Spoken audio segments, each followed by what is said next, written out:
တရားထုတ်ဆိုတာရိုးရိုးလေးနဲ့လွယ်လွယ်လေးပါအစအထုတ်တဲ့လူပါများသောအားဖြင့်လူတွေသုံးနေတဲ့စကားတရားထိုင်တယ်လို့သုံးတာကောင်းပါလေခန္ဓာကိုယ်ကငြင်းလေးထိုင်နေတဲ့ခါမှာပို့ပြီးတော့လွယ်ကူတာတော့မှာပဲကိုထိုင်ခြင်းလို့ထိုင်လိုက်ပါသက်သက်သာသာနဲ့နေထားမျိုးဘူးတုတ်ပြီးတော့ထိုင်မှရလို့မဟုတ်ပါဘူးဒီလိုကိုထိုင်ခြင်းနဲ့ထိုင်ကိုအိမ်မှာကိုဆိုတော့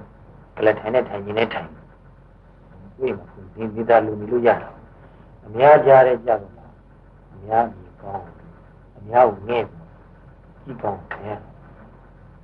ကိုအိမ်မှာသူ့အကူနေနေအထုတ်တယ်ဒီလိုကလထိုင်လေးမှာတတိကလထိုင်မှာခြေထောက်ကလေးတွေဝက်ထားတက်တက်လေးထိုင်ရ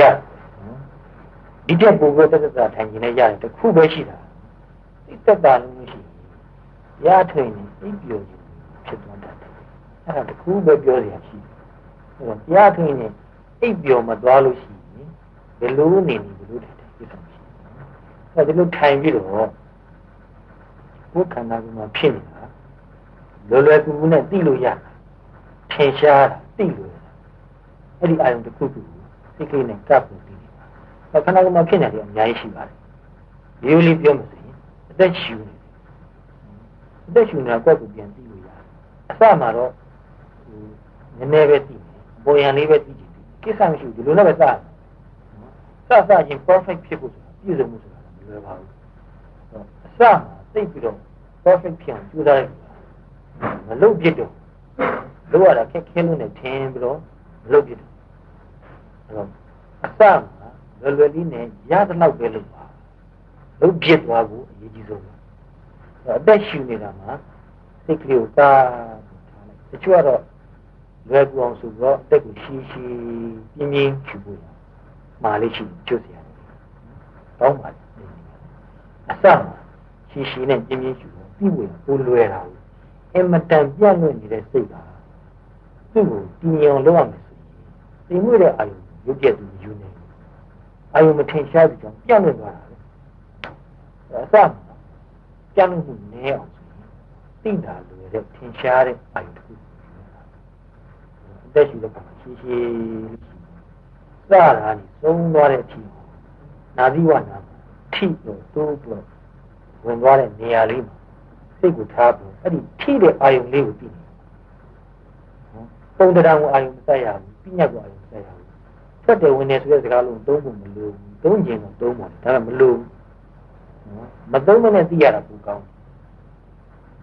ထွက်တယ်ဝင်တယ်ဆိုတဲ့ direction ကလည်းအရေးမကြီးဘူးရေးကြည့်ရပါလဲဆိုတော့ထိနေတဲ့ sensation ကရေးကြည့်ထိတဲ့အခါမှာသိရတဲ့အာယုံခံစားမှုသဘောလေးကိုရေးကြည့်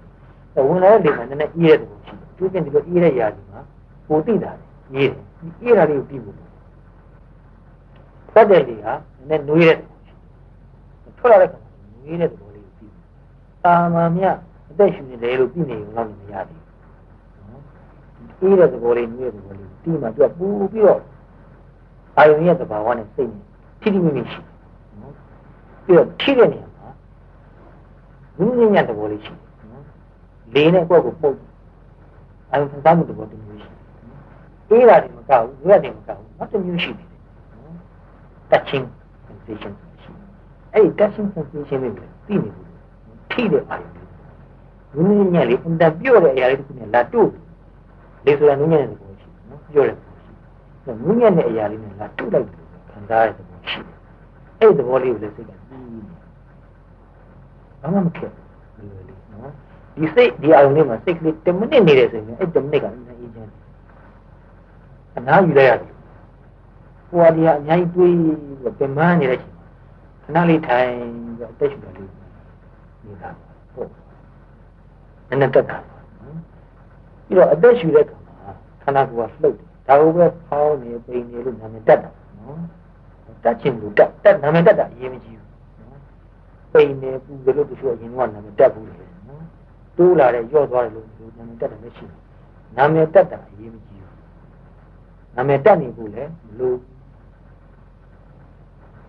အဲ့ဒီဖြစ်နေတဲ့လှုပ်ရှားမှုသဘောလေးကိုသိနေပြီခံစားရတဲ့သဘောလေးကိုသိနေအသက်ရှူရတဲ့ခါမှာ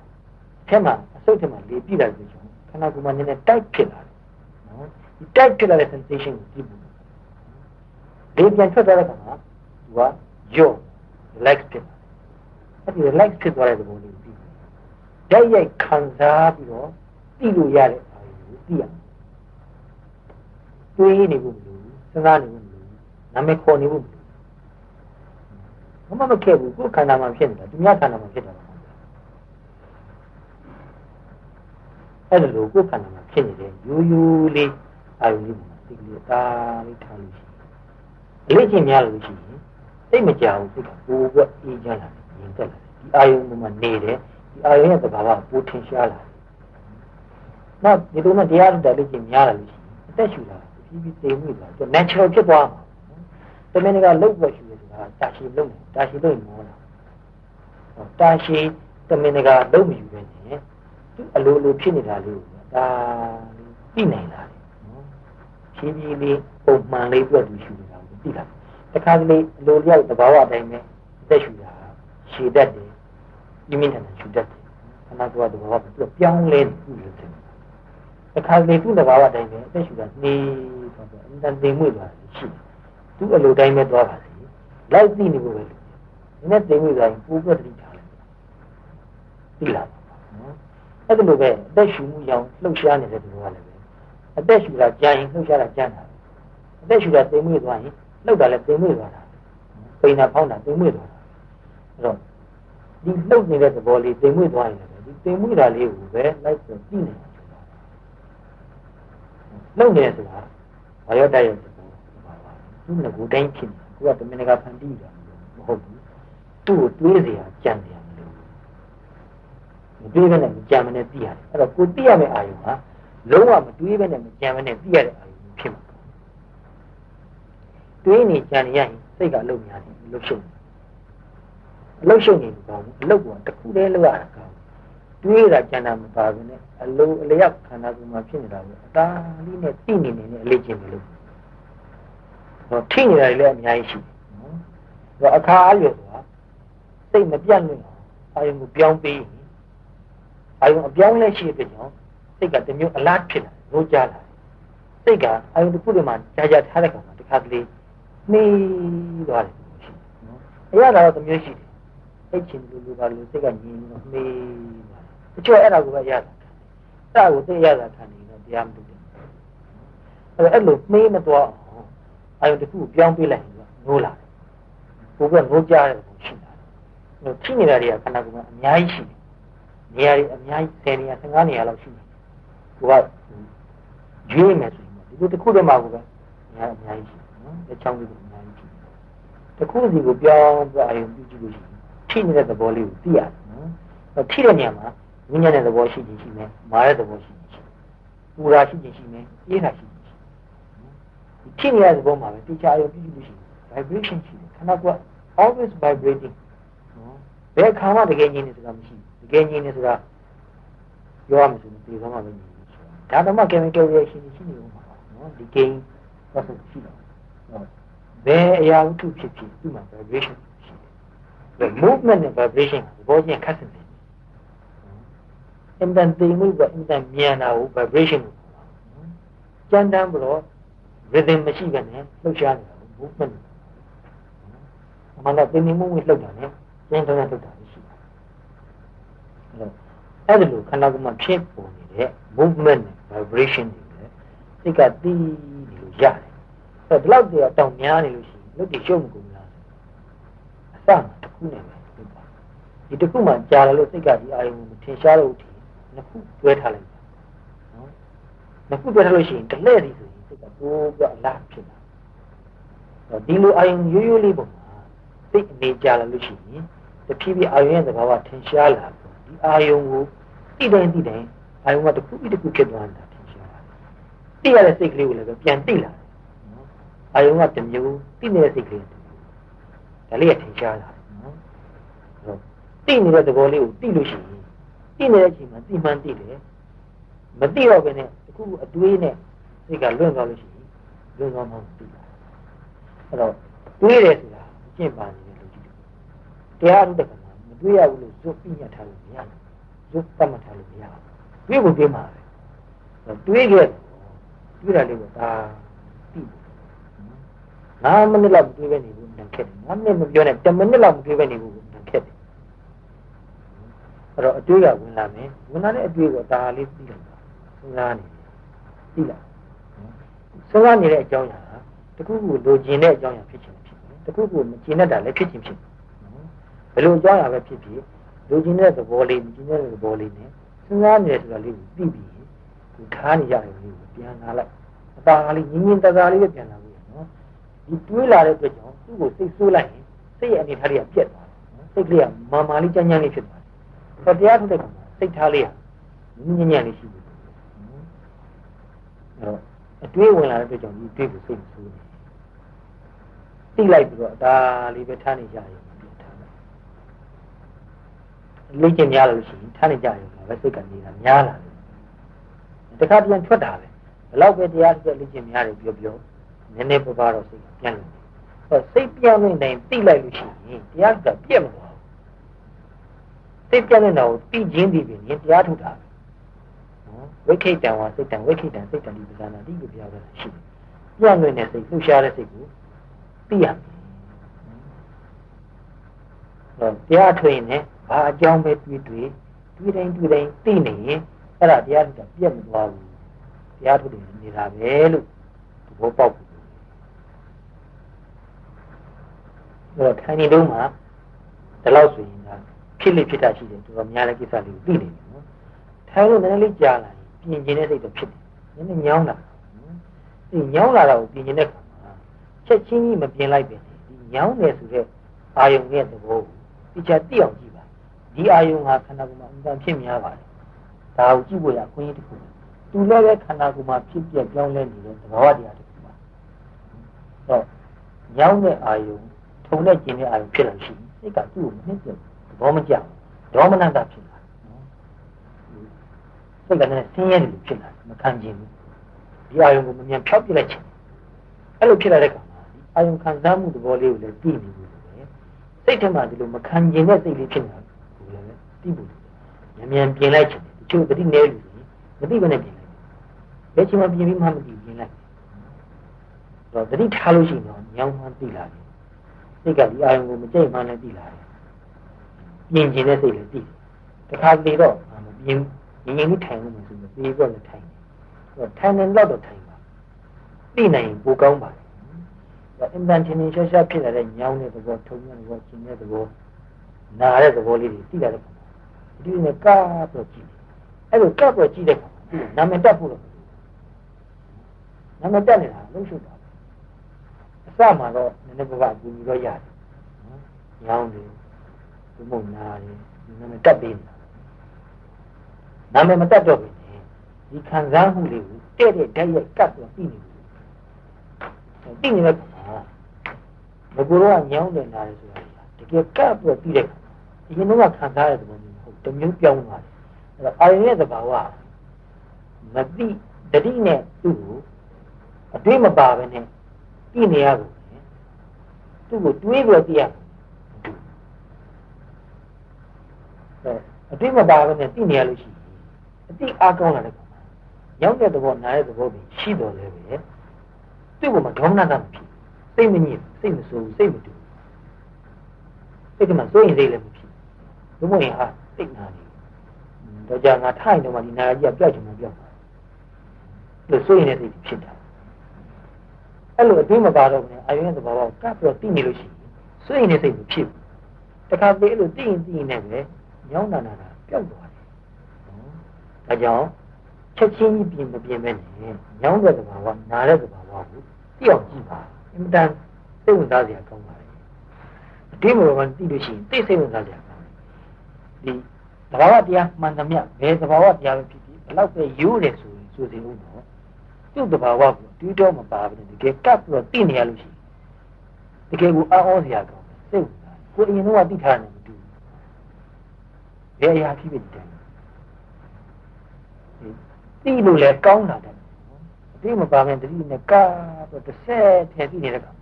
ဒီလိုသိနေရတာကူကသဘောကျတယ်ညောင်းတော့ညောင်းတယ်နားတော့ကြောက်လည်းမသွားဘူးမသွားသေးဘူးဒါပေမဲ့အ အတွင်းမပါရင်တစ်ချက်သိနေရတဲ့ဒီလိုသိနေရတာလေးကိုပေါ်ကြသိလို့ကောင်းတယ်လို့ဆိုတာနော်အဲ့တော့မပြင်းလိုက်ချင်ချင်းမပြင်းမဲနဲ့နေနေတော့ဆက်ပြီးတော့ကြည့်ပါနောက်ဆုံးမတက်နိုင်တော့တော့ချင်းရောက်ပြီဆိုရင်သိပြီးတော့မခံနိုင်တော့ဘူးတခါလို့သိနေတာလုံးဝကြည့်လို့ရှိရင်ခန္ဓာကိုယ်တော်အရင်တိတ်ဖြစ်တုံးလာနော်ချွေးတွေကတော့ထွက်လာနာလုံးဝကြည့်လို့ချွေးပြန်စိတ်ကလည်းမခံမရရင်တော့စိတ်တည်ငြိမ်မှုလည်းမရတော့အဲ့လိုသာလေးပြီးတော့ပြန်တော့ပြင်းတဲ့ခါမှာပြင်းနေဆိုတော့လည်းပြန်နေပဲဒီငကိုကခံစားနေရတဲ့ဝေဒနာရဲ့ intensity ကရုံနော်အဲ့ဒါကိုပဲစက်ပြီးတော့သိနေဘူးအပေါ်ယံလေးမပြင်းပါဘူးတိပဲပြန်အာရုံရဲ့သဘာဝလေးပြောင်းသွားတယ်ညောင်းတာလေးချက်ချင်းပဲရှော့ကြနာတာချက်ချင်းပဲတက်တာပါအဲ့ဒီတက်တာသွားနေတဲ့သဘောလေးကိုသိပါသိပြီးလို့ရှိရင်စက်ပြီးတော့ထိုင်နေသေးတယ်စက်ပြီးတော့ထိုင်ဖို့နော်ထိုင်နေနေအဲ့ဒီအထုပ်ပါဘယ်လောက်ကြာကြီးထိုင်ရမယ်လို့မပြောလို့ထိုင်နေတယ်လို့ပဲထိုင်ပါဒါပေမဲ့ကြိုးစားဖို့ထိုင်ပါ9မိနစ်ပဲရ10မိနစ်ပဲထိုင်ပါတဏှာရမှ2နာရီရမှလို့မဆိုလိုပါဘူးဘယ်လောက်ပဲထိုင်တယ်9မိနစ်ရလဲအဲ့ဒီ9မိနစ်လေးကိုထိထိမိမိသိနေဖို့ပဲလို့ပါအချိန်ကြာတာထက်ထိထိမိမိသိနေဖို့ကဟိုရေးကြည့်ပါအချိန်ကြီးအကြာကြီးထိုင်ပြီးတော့သိတာကတကယ်ထိထိမိမိမရှိလို့ရှိရင်ကြာတာပဲဖတ်တယ်သိထူးနော်အာရုံရဲ့သဘာဝမထင်ရှားဘူးအာရုံမှာစိတ်ကမနေဘူးနေနေတတ်တယ်ငိုက်နေတတ်တယ်အဲ့လိုဖြစ်တတ်တာ9မိနစ်ပဲထိုင်တာအဲ့ဒီထိုင်တဲ့အချိန်တကယ်ခန္ဓာကိုယ်မှာဖြစ်နေတာလို့ထိထိမိမိကသိနေလို့ပဲရေးကြည့်ဒီလိုနဲ့ပဲအားထုတ်လို့ကောင်းလာလို့ရှိရင်အလိုလိုပဲစိတ်ကဟိုပြတ်ထိုင်နေတာ9မိနစ်ဆိုပြီးဆိုရင်ထိုင်ရင်ဘယ်ချင်း7မိနစ်ဖြစ်သွားမှမသိဘူးတူကြာဒီလိုနဲ့ပဲ15မိနစ်ဖြစ်သွားဒီလိုနဲ့ပဲနိုင်ပဲဖြစ်သွားဒါဒီဘုန်းကြီးကကိုယ်တိုင်လုပ်တာလို့ပြောတရားထုတ်ခါစားတော့စထုတ်10မိနစ်ပဲထိုင်ကိုလုံးဝမထိုင်စထိုင်ကလေးကရေချက်က10မိနစ်ထိုင်ဒါပေမဲ့ထိုင်နေပထမတော့10မိနစ်လို့ပဲ10မိနစ်တမှာ10မိနစ်လုံးလုံးဖြည်းဖြည်းမြည်သိသလားမသိပါဘူးနော်10မိနစ်မှာ10မိနစ်လောက်သိတာပဲတခါလေးရှိစိတ်ကဟိုရောက်လဲဒီရောက်လဲဟိုပြီးလဲဒီတွေးလဲဒီလိုနဲ့တဖြည်းဖြည်းနဲ့အသက်ရှူရလေးမှာစိတ်ကငြိမ်10မိနစ်လောက်သိတယ်ဒါပေမဲ့10မိနစ်လောက်ဖြည်းဖြည်းမြည်သိတော့အဲ့သိနေရတဲ့အရာကလေးတော်တော်လေးထူးခြားတယ်ဘာမှယုံနာသဘောတွေပါလေကြည်ရင်မသိသေးဘူးနော်နည်းနည်းဘာမှမသိဘူးဒါပေမဲ့အဲ့ဒီအချိန်မှာဘာအတွေးမှမရှိတော့ဘူးလေဒီကိုထားတဲ့ရိုးရိုးလေးဖြစ်တဲ့အာယုံလေးကိုပဲစိတ်ကနေတာကိုပဲအမှန်တအားအော်ပဲအမှန်သဘောကျတယ်ဒီအချိန်လေးကနားလိုက်ရတဲ့အချိန်လေးကိုစိတ်ကထင်စိတ်ကလေးအနားယူရတဲ့အချိန်လေးထင်ဒီလိုနဲ့ပဲတစ်ဖြည်းဖြည်းနဲ့2မိနစ်3မိနစ်လေးစိတ်ကနေလာအတော်ကိုသဘောကျတယ်စိတ်ဝင်စားမှုပိုရှိတာပျော်လာတယ်တော့တရားထုတ်ရမှာပျော်ဖို့လိုပါတယ်စိတ်ညစ်နေသိမှာတာဝန်ကြီးတစ်ခုတရားကြီးတစ်ခုဖြစ်ပြီးစိတ်ညစ်ညစ်ကြီးနဲ့ထိုင်နေတာမျိုးတော့မဖြစ်သင့်ဘူးပျော်ပျော်ရွှင်ရွှင်စိတ်ပါဝင်စားဆိုတာအထုတ်ဖို့အင်တန်ပျော်စရာအကောင်းတဲ့လူအင်တန်စိတ်ဝင်စားစရာကောင်းတဲ့လူအင်တန်နဲ့အင်တန်တိမ်မွေ့ဒီလိုပဲစိတ်ဝင်စားမှုရှိတဲ့လူကလုံးဖြစ်တယ်9မိနစ်ရ9မိနစ်လို့တာနောက်တစ်ခါ10မိနစ်ရ10မိနစ်ပဲ15မိနစ်ရ15မိနစ်ပဲနောက်ဆုံးအချိန်မြတ်အေးရလေးရောက်တဲ့ခါလို့တာအဲ့လိုစိတ်ဝင်စားတဲ့လူဟာဘယ်အချိန်မြတ်9မိနစ်လောက်ရအောင်လဲလို့အများနဲ့ကြည့်နေတာအချိန်နဲ့9မိနစ်ရရင်လည်းကားမဖြစ်ဘူး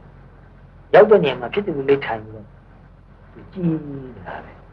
ဒီခန္ဓာဒီဉာဏ်လေးနဲ့ကြည့်တာပဲထိုင်ရင်းနဲ့အဲ့လိုအားထုတ်ပါနော်ဒီလောက်ဆိုရင်အကျဉ်းမြင်လုပ်တတ်အဲ့တော့အရင်တုန်းကတရားထုတ်ပါစားတယ်မှာ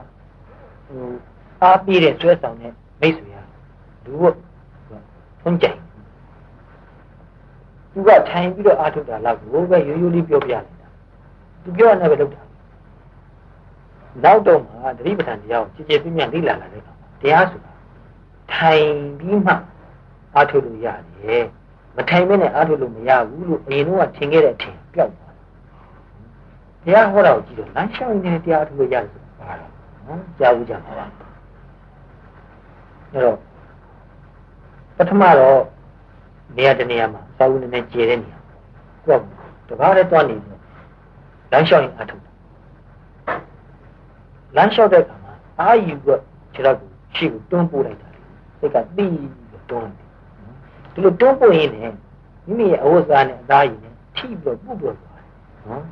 လှုပ်ရှားမှုရှိတိုင်းထိတဲ့သဘောလေးတွေပါတာနော်စိတ်ကအဲ့ဒီအာယုံလေးကိုသိပြီးတော့နော်အဝတ်စားနဲ့အသားရည်နဲ့ပို့သွားဒီ feeling sensation ဆိုရှိတယ်နော်သိတာထင်ရှားတယ်ဒါလေးကိုသိပြီးတော့ကိုလှမ်းမြင်တော့ခြေတော့ရှိရောက်တယ်ခြေတော့ကိုချော့ချတယ်ခြေတော့ကကြာသွားတယ်ကြားမြင်တဲ့သွားထိတယ်ခဏမကောင်းတဲ့ချက်ကိုကောင်း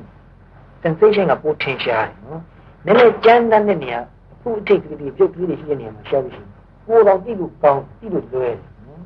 အစမှဆိုအဲ့လိုကပိုကောင်းအဲ့လိုခြေတော့ချရတဲ့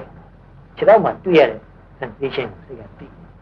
အင်္ဂလိပ်ဆိုရင်ချရတယ်နဲ့အေးသွားတယ်ဖြာဝပြန်နေတဲ့အခါမှာသူ့လောက်အေးဘူးဒါပေမဲ့ဖြာမှာဖုန်လေးတွေလိုင်းလေးတွေရှိ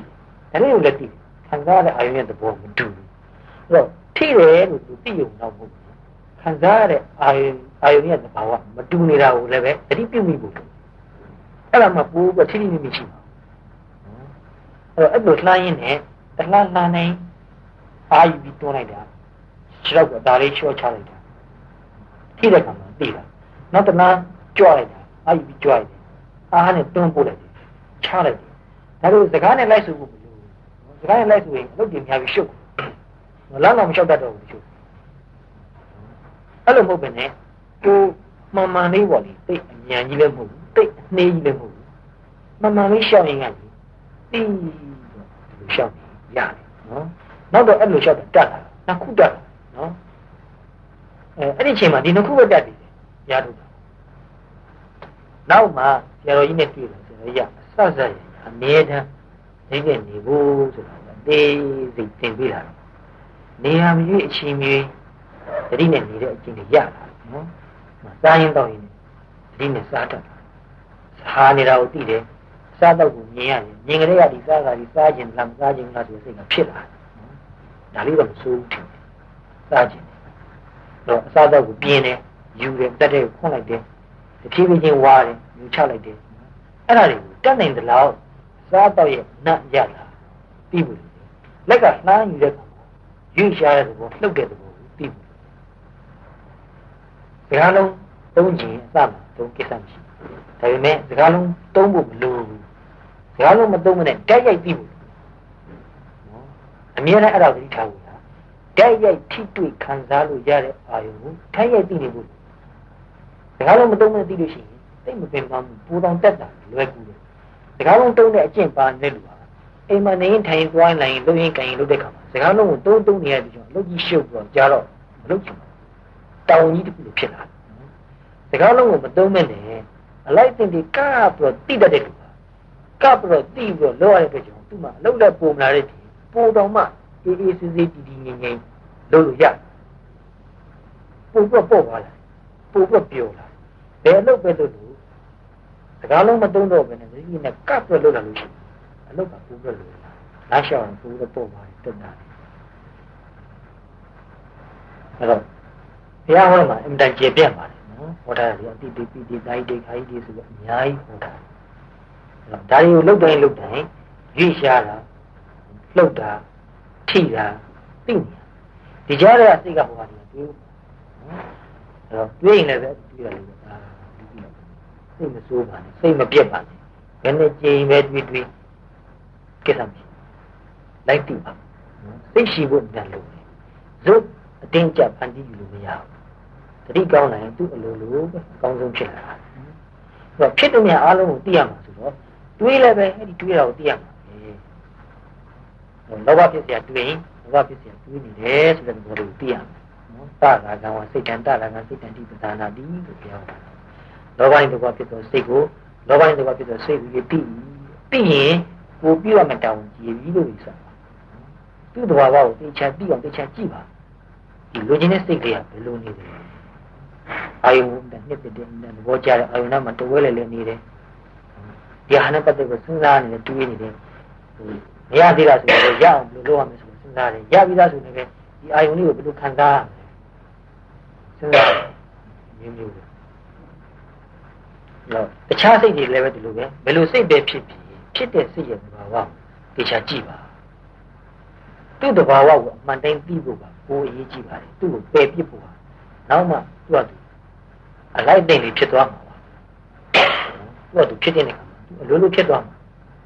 တရားအထုတ်နေတဲ့သူဟာဂတိလေးနဲ့ကြည်နေဖို့ပဲလို့တရားထုတ်တာတမင်တကာမဖြစ်သေးတာကိုဇွတ်ဖြစ်အောင်ဖန်တီးယူတာမဟုတ်ဖန်တီးယူလို့ရမယ်ဆိုရင်အနတ္တပေါ့ဒါပေမဲ့အကြောင်းကိုတော့ဖြစ်ပြီအကြောင်းကဘာလို့သိတာအကြောင်းသိတယ်ဆိုတဲ့အကြောင်းတရားကိုပြည့်စုံဆောင်ရွက်နေလို့ရှိရင်ဖြစ်တဲ့အကျိုးတရား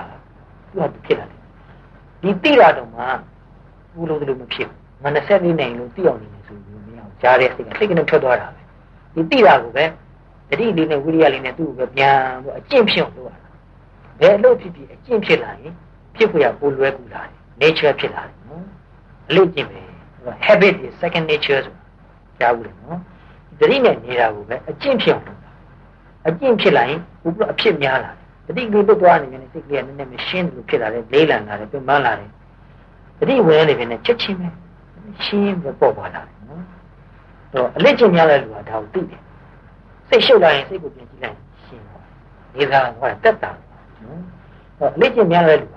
တတိမပါဘဲနဲ့သူနေခြင်းတော့မနေတတ်တော့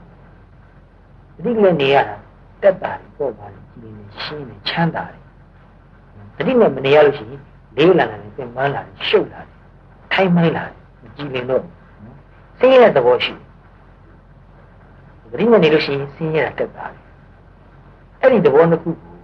ကိုတိတိကျကျသိလာတဲ့လူပါသူဘယ်နည်းနဲ့မှလိုချင်းချင်းကြီးတော့တတိကိုလှုပ်ဖို့မနေဘူးမိတိမိလျော့နေရတာပြန်မနေလေးနဲ့အတိတ်ပဲမရှိမလေးနဲ့တတိနဲ့နေရတဲ့ခါမှာစိတ်ရဲ့ကြည်လင်မှုအေးချမ်းမှုနဲ့လေးနဲ့မှုအင်တန်တန်မှုရှိတယ်အင်တန်နဲ့မြင့်မြတ်ပါတယ်တတိကအင်တန်မြင့်မြတ်တဲ့ကုသိုလ်ဖြစ်ပါတယ်တာမန်အဖြစ်ဆိုရင်ဒီကဒါကိုကုသိုလ်တော့တွေးမိမှာမဟုတ်တတိဒီပင်ရင်ကုသိုလ်ပါတတိနဲ့နေတိုင်းကုသိုလ်အင်တန်ကြီးမားတဲ့ကုသိုလ်ဖြစ်နေတာကုသိုလ်ဆိုတာဘာလဲကုသိုလ်ဆိုတာမြင့်မြတ်တဲ့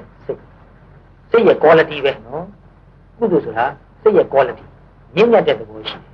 ကြည်လင်တဲ့သဘောအေးချမ်းတဲ့သဘောချမ်းသာတဲ့သဘောရှိတယ်အကုသိုလ်ဆိုတာကယုံတဲ့သဘောရှိတယ်ဆင်းရဲတဲ့ပင်ပန်းတဲ့မကြည်လင်မှုပူလောင်တဲ့အဲ့တော့တတိနဲ့နေတဲ့ခါမှာအလေးချင်းများလိုက်တည်တယ်တတိလေးဝင်လာတဲ့ပြန်နဲ့စိတ်ကလေးကြည်လာအေးချမ်းလာပေါ့လာတယ်မလေးလာဘူးအကုသိုလ်ကလေးတဲ့သဘောရှိတယ်ကုသိုလ်ကပေါ့တဲ့သဘောရှိတယ်စိတ်တန်ပေါ့ပါဒီလိုသဘောတွေဟာအထိန်ကိုယ့်ဟာကိုသိလာတာသူစိတ်တဲ့ကိုကြည်တော့သိတယ်တတိနဲ့နေရတာကြည်လင်နေချမ်းသာတယ်မြင့်မြတ်တယ်နောက်ဆုံးမမြင့်မြတ်ဘူးလို့ခေါ်တဲ့အကုသိုလ်စိတ်ဖြစ်လာတာတော့သိလိုက်ရတာတိတ်တန်မှုရှိသိတဲ့အချိန်မှာအရိယကုသိုလ်ဖြစ်ကြောမရှိရပ်သွားတယ်တန့်သွားအကုသိုလ်ရဲ့သဘာဝကိုလည်းပိုသိလာတဲ့ကြောင့်အကုသိုလ်ကိုသိတဲ့အသိဉာဏ်ဖြစ်လာတယ်ဒါလည်းအမှန်ရေးကြည့်တာနော်ကုသိုလ်အကုသိုလ်ဆိုတာတော့မှစာရမှာဖတ်တော့ယုံနေရတဲ့သဘောမျိုးမဟုတ်တော့ဘူးနဲ့ကိုယ်စိတ်ထဲမှာဖြစ်တုံးကြည့်ပြီးတော့သိရတယ်အကုသိုလ်ဆိုတာလုံးဝတဲ့သဘောလုံးဝတဲ့သဘောပင်မတဲ့သဘောဆင်းရဲတဲ့သဘောပဲကိုယ်တို့ဖြစ်လာတယ်အဲ့လိုအကုသိုလ်ရဲ့သဘောကိုယ်တိုင်ကိုယ်ပိုင်ဉာဏ်နဲ့သိလာတာကိုကအင်မတန်တန်ဖိုးရှိနေပြီဒီလိုသိတဲ့အားကောင်းလာလို့ရှိရင်တဖြည်းဖြည်းအကုသိုလ်ဖြစ်တာတော့နည်းလာကုသိုလ်စိတ်ဖြစ်တာများလာအကုသိုလ်ဖြစ်တာနည်းလာကုသိုလ်များလာတယ်ဆိုတာတတိဖြစ်တာများလာနော်တတိတွေအားကောင်းလာပြီးတော့တခြားလောဘဒေါသဖြစ်တဲ့စိတ်တွေဟိုတွေ့ဒီတွေဘောဟဖြစ်တဲ့ကြက်နေတဲ့စိတ်တွေနည်းသွားတယ်ဆိုရင်ကိုပဲအင်မတန်သက်သာနေတာအင်မတန်ချမ်းသာနေတာအဲ့ဒီလိုပဲစားရင်တောင်းရင်သွားရင်လာရင်ဓာတ်ရိုက်ခန္ဓာကိုယ်မှာတွေ့ကြုံရတဲ့ feelings တွေ sensations တွေ vibrations တွေသိနေရတယ်နော်အသေးစိတ်နာမည်တက်တော့ပြောမယ်ဆိုရင်တန်များတယ်ကြာကြီးကျင်ငယ်ဆုံးလို့သိရမယ်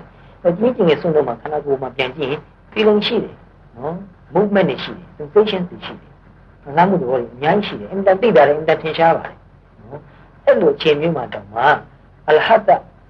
အခြေကိုအကုန်မခံဘဲနဲ့တတိလေးနဲ့ခန္ဓာကိုယ်ကြည့်စိတ်ကိုကြည့်ပြီးပြုတ်နိုင်တယ်ဆိုရင်တရားထုတ်နေတာပဲအဲ့တော့ကြီးကြီးငယ်ဆုံးသွားလက်စိတ်ကိုမှထိုင်နေရင်တော့မှတရားတတိနဲ့ဉာဏ်လေးနဲ့ကြည့်ပြီးတော့သိပြီးတော့ပြုတ်ပါလို့မှာခဲ့တာဆိုတော့တရားထုတ်ကိုနေရာချင်းရွေးနေဖို့လိုသလားဘလို့အင်္ဂါထဲမှာတရားထုတ်လို့ဖြစ်ပါအထုတ်ဖို့တဲ့အဲ့ဒီချိန်မှာတတိနဲ့မနေဘာဖြစ်ကိုယ်တရားတွေးတော့မှာပဲနော်အဲ့တော့တွေးမိမယ်ဆိုရင်ကုသိုလ်ကြောင့်တွေးရင်လည်းတွေးမိမှာပေါ့ အကုသိုလ်ကြောင့်တွေးရင်လည်းတွေးမိမှာပဲပြောနေတို့တော့ဖြစ်များတာကလောဘဖြစ်စေဒေါသဖြစ်စေတွေးများမှာသူကအကျင့်ပါနေတာနော်အလေးကျင့်များနေတာပဲဖြစ်တာများတာအဲ့တော့ဆင်းရဲနေပြင်မှန်းတော့သတိမနေလို့ရှိရင်အဲ့ဒီချိန်မှာလည်းပဲလောဘဒေါသနေတယ်နော်သိနေတာကောင်းတန်ဖို့တာချိန်လည်းကမဖြစ်အဲ့တော့တရားထုတ်တာကိုတချို့ကအင်တန်လေးလေးစားစားလုပ်ကြပါတယ်လေးစားလုံးဝကြည့်လို့သူကဘုရားကန်းထဲမှာပဲလုပ်ချင်တခြားနေမှာလုပ်ချင်လေးစားမှုကသိလုံသွားတယ်ဆိုတော့တရားကိုလေးလေးစားစားတော့အားထုတ်ပါဒါပေမဲ့လေးစားဆိုတဲ့ဘောကဘယ်လိုလုပ်ဆိုတော့နေရာမျိုးရွေးအချိန်ရွေးအလေးထားပြီးတော့တန်ဖိုးထားပြီးတော့လေးလေးစားစားလုပ်ပါဒီလိုဘောမျိုးထားပြီးဘယ်နေရာမှာဘာပဲလုပ်နေလို့သိနေရင်ဒါတန်ဖိုးရှိတယ်လေးလေးစားစားလုပ်ရရောက်တာဘုရားကန်းထဲရောက်မှအားထုတ်ရမယ်လို့သူသတ်မှတ်ထားတယ်ဒီလိုနဲ့ပြီးတော့ခိုင်ခိုင်မာမာနေရင်ဒီလိုတည်သွားတဲ့ဒကမကြီးကြောက်မကြသေးခင်ကဝါကောင်လာတယ်မှာရှိတယ်ကျောင်းဒကမကြီးပဲဘုန်းကြီးနေတဲ့ကျောင်းကကျောင်းဒကမကြီးအသက်30လောက်ကတည်းကဒီတရားထုတ်လာသူဆုံးတဲ့အချိန်မှာအသက်က66 69လောက်ရှိနေမနေ့ဘာမှမဖြစ်ဘူးနေလို့အကောင်းကြီးရတယ်နော်ညတော့လည်းအကောင်းမနေ့ကျတော့အေးရထစားတော့ပြီးတော့ဘုရားရှင်ရှိမှဘုရားကူပြီးတော့တရားထိုင်ဒီတိုင်းထိုင်နေကြတယ်ထိုင်နေရင်သူကောင်းတော့မှစကြောတက်တယ်လို့ဖြစ်တယ်ဒါနဲ့ကလေးပြောက်ကိုခေါ်ပါနှိပ်ခိုင်းတယ်သူနှိပ်ပေးနေသူဒုတုတ်ရက်လေးပဲဘုရားရှင်ရှိမှထိုင်နေတာသူသမီးကအမေနေကောင်းရင်လားလို့လာမေးတယ်လာမေးတော့သူကလက်ကလေးကာပြတော့ဒီတိုင်းပဲပြန်ထိုင်နေတာကြည့်ရတာအမေနေကောင်းမှမပေါ်ဘူးဆိုတော့အမေကိုသူကအနားမှာဖြာလေးခင်းကောင်းလေးချပြီးလဲနေပါဆိုတော့သူလဲလိုက်တာလဲပြီးမှဆရာဝန်တော့ခေါ်ခိုင်းတော့ဆရာဝန်လာတော့စမ်းကြည့်တော့ဆုံးသွားတာမိနစ်40လောက်ရှိပြီဘယ်သူမှဘာမှတော့မသိလိုက်ဘူးသူကတေဖို့ရပြင်ထားတာကြာပြီနှစ်ပေါင်းများစွာကြာပြီ interest in self understanding မိမိကိုယ်ကိုစိတ်နားလည်အောင်ကြိုးစားခြင်းနဲ့စိတ်အများကြီးရှိတယ်ပို့တော့နားလည်အောင်နောက်ဆုံးပြောရမယ်ဆိုရင်လောဘအကြောင်းကိုသိသိခြင်းနဲ့ဒေါသအကြောင်းကိုသိသိခြင်းနဲ့နည်းနည်းသိခြင်းနဲ့နော်လောဘဖြစ်တာဒေါသဖြစ်တာကိုစိတ်မဆိုးဘူးနော်အပြစ်မတင်မနဲ့စိတ်ဝင်စားတယ်သူတို့အကြောင်းကိုတကယ်နည်းနည်းသိခြင်းတခြားလည်းဒီလိုပဲတတိအကြောင်းတမာတိအကြောင်းကိုယ့်ကိုအားထုတ်ရင်းနဲ့စိတ်တမှန်ဖြစ်လာတာကိုကြည့်ပြီးတော့တတိဆိုတာလေးကဒီလိုလေးစဉ်းစားနေတာမဟုတ်ဘဲနဲ့ကြည့်ပြီးသိနေတယ်နော်ဆိုတော့ကိုယ်စိတ်နဲ့ပတ်သက်တဲ့အကြောင်းအရာတွေကိုနည်းနည်းသိခြင်းinterest in what others think of me သူတို့ကငါ့ကိုဘယ်လိုထင်လဲဆိုတာအဲ့ဒါတော့ခေါင်းထဲမှာသိမရှိတော့ဘူးဘယ်လိုထင်လဲအဲ့ဒါသူတာဝန်ပဲ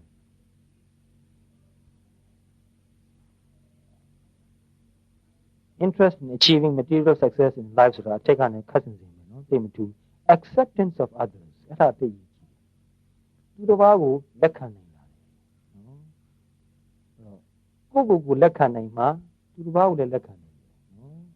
လူပြောက်တစ်ခုခုမကောင်းတာလုပ်မိလို့ရှိရင်ဒီကောင်လူဆိုးဒီကောင်ပေါင်းလို့မဖြစ်ဘူးဒီကောင်ဘာသူ့ reject လုပ်တယ်နော်ဝိုင်းပယ်တယ်ဝိုင်းကျင်တယ်တရားကိုသဘောပေါက်လာတဲ့လူဟာကိုယ့်ကိုယ်လည်းလက်ခံနိုင်တယ်သူတစ်ပါးကိုလည်းလက်ခံနိုင်တယ်နော်အဲ့ဒီ acceptance of others ဆိုတာနဲ့ပတ်သက်ပြီးတော့နည်းနည်းလေးပြောချင်တာရှိသေးတယ်အချိန်ရသေးလားရပါဘူးနော်အများကြီးချိန်ရတယ်အများကြီးချိန်ရတယ်နော်ကြုံတုံးလေးပြောလိုက်ချင်တာဒါ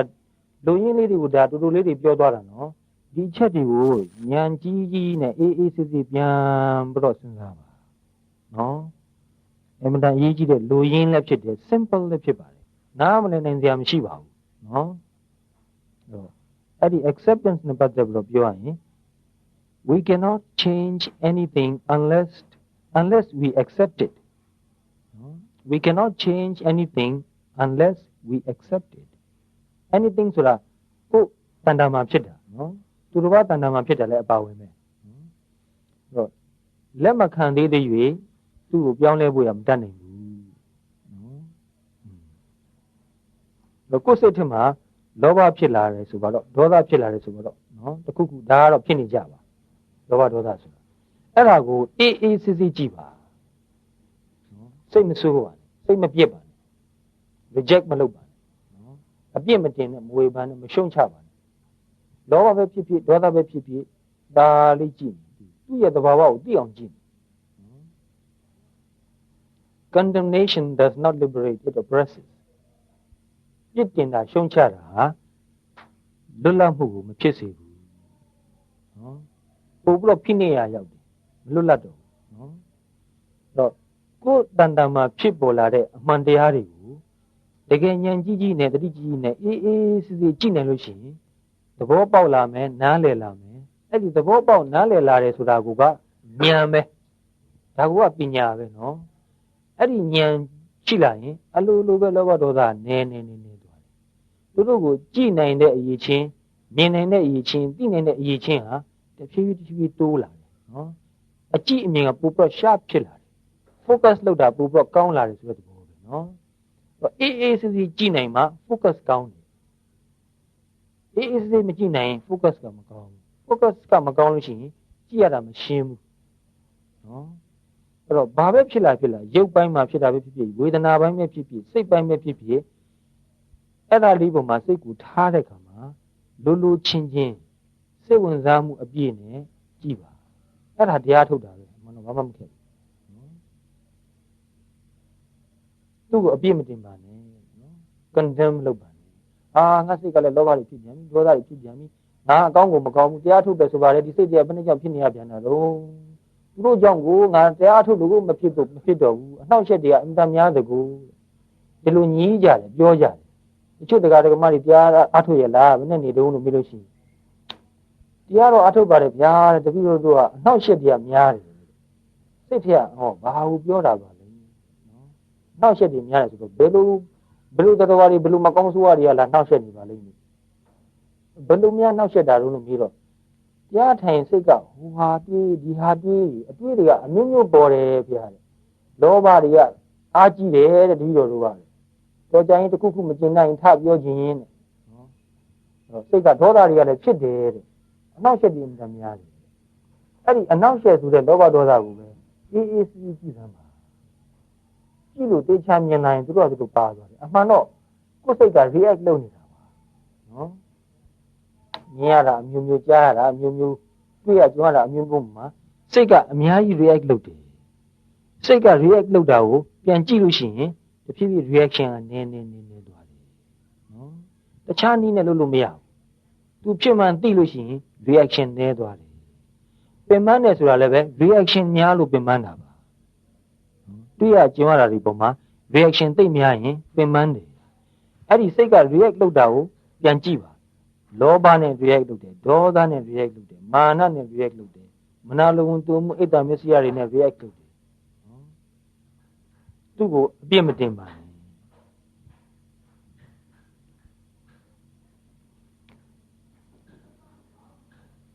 ဒါလေးကိုကြော်လိုက်ချင်တယ်အရေးမကြီးတာခြံထားလိုက်နော် Simple things are always the most difficult နော်အဲ့တော့ဒီလိုအေးအေးဆေးဆေးလေးကြည့်တတ်ဖို့ဆိုတာအမှန်တော့မခက်ဘူးနော်ဒါပေမဲ့မခက်ဘူးလို့ထင်ရတဲ့ဒီ simple ဖြစ်တဲ့အရာတွေကအခက်ဆုံးဖြစ်နေတယ်လူကသူကအေးဆေးဆေးမကြည့်ချင်ဘူးတခုခုဖြစ်နိုင်သွားမလားနဲ့ဒါတွေကဘာလို့လာပြန်တာတော့တွန်းကျင်တယ်ဖဲခြင်းတယ်နော်အဲ့ဒါကြောင့်အလုပ်တရားရှုပ်ပြီးတော့ဒုက္ခတွေများနေတယ်ပင်ပန်းနေတယ်တရားထုတ်လို့မကောင်းတော့ဘူးအဲ့တော့ဖြစ်ပေါ်လာတာကိုအေးဆေးဆေးကြည့်ပါ reject မလုပ်ပါနဲ့ resist မလုပ်ပါနဲ့ condemn မလုပ်ပါနဲ့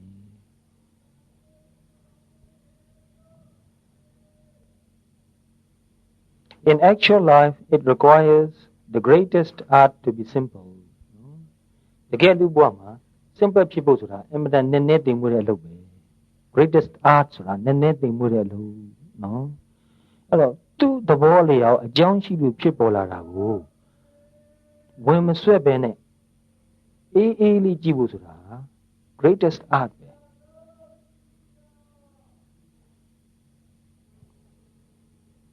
And so, acceptance of oneself is the essence of the moral problem and the acid test of one's whole outlook of life. မိမိကိုယ်ကိုလက်ခံနိုင်ခြင်းဟာမိမိဘဝမှာတွေ့ရကြုံရတဲ့စိတ်ပိုင်းဆိုင်ရာပြဿနာတွေအခက်အခဲတွေထဲမှာအခြေခံအကျဆုံးပဲလက်မခံနိုင်တဲ့ပြဿနာအကြီးဆုံးဖြစ်နေတယ်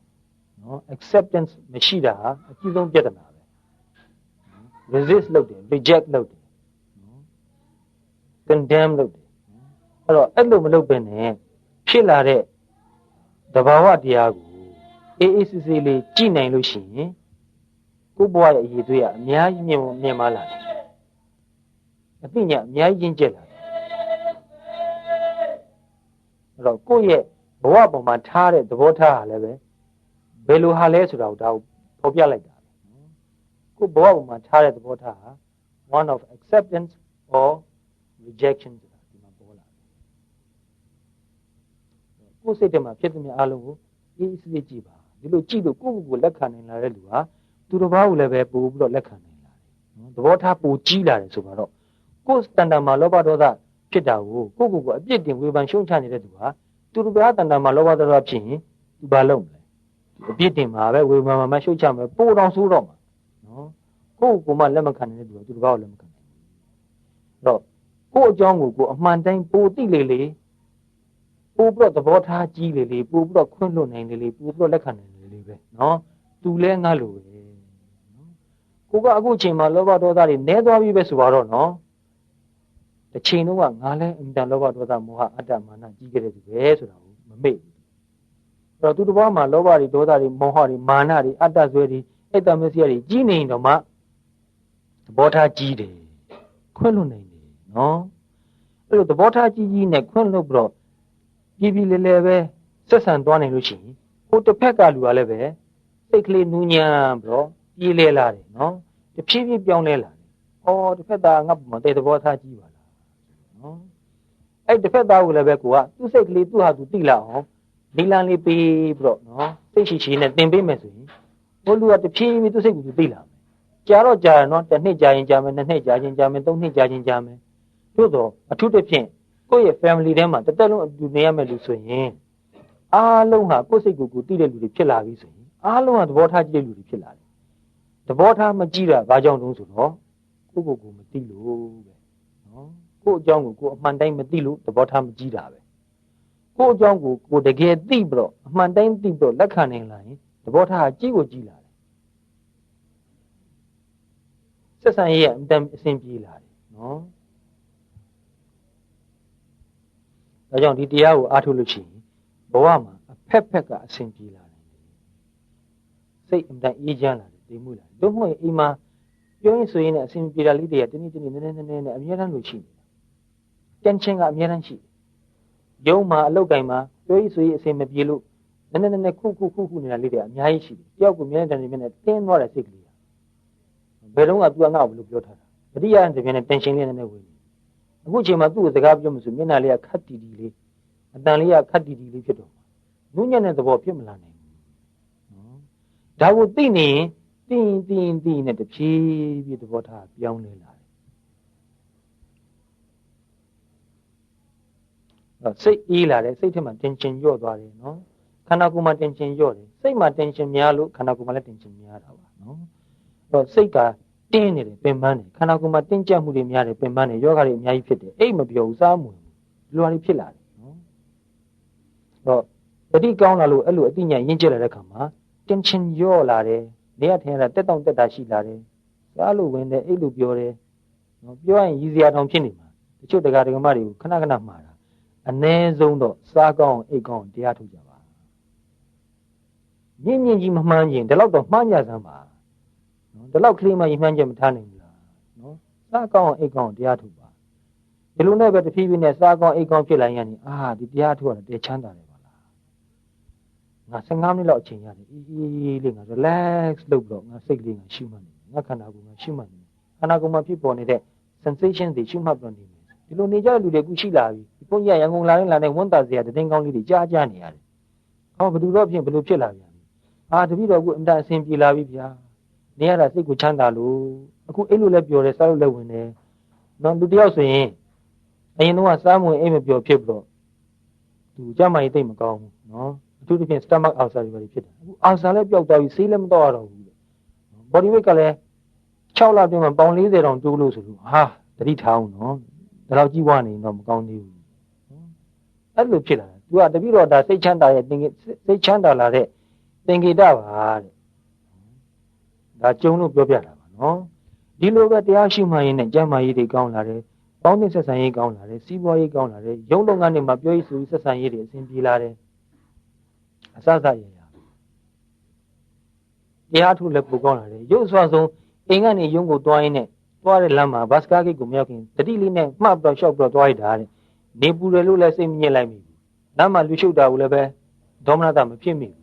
စိတ်ကဘလို့မှ reaction မလာဘဲနဲ့တီးပြီးတော့တွားတဲ့ကားပေါ်ရောက်တီးပြီးစီးသွားတဲ့ရုံးရောက်သွားတာစိတ်က reaction မရှိဘူး reaction နည်းတယ်နော်အရင်တုန်းကပင်ပန်းနေဆိုတာစိတ်က react လုပ်တာကို reaction တွေများလွန်းနေနော်အဲ့တော့တတိနဲ့နေလို့ရှိရင် reaction နည်းသွားတဲ့အတွက်ကြောင့်ပင်ပန်းမှုတက်တာသွားတယ် stress နည်းသွားတယ်အဲ့တော့ပြောရမယ်ဆိုရင်ဒီတရားအထုတ်လို့ရနိုင်တဲ့ကျေးဇူးတွေကကုန်နိုင်စရာမရှိဘူးနော်ဒီအသေးမွှားလေးတွေကနေစပြီးတော့နောက်ဆုံးနာမရူပပိစိတဉာဏ်ကနေတစ်ဆင့်နော်တက်သွားပြီးတော့ဥဒိယဝိယဉာဏ်တစ်ဆင့်တက်သွားပြီးတော့ဟိုသင်္ခါရုပ္ပကဉာဏ်ဒါတွေလည်းရတာပါပဲတကယ်ကြိုးစားရင်တကယ်ရပါတယ်ဒါကြောင့်လူတိုင်းတရားထုတ်တယ်အထူးသဖြင့်အသက်ကြီးပြီးနေမကောင်းဘူးဆိုတဲ့တခါကြီးကပိုးပြီးတော့အားထုတ်တယ်အချိန်ရွှေ့ဖို့အချိန်သိမရှိဘူး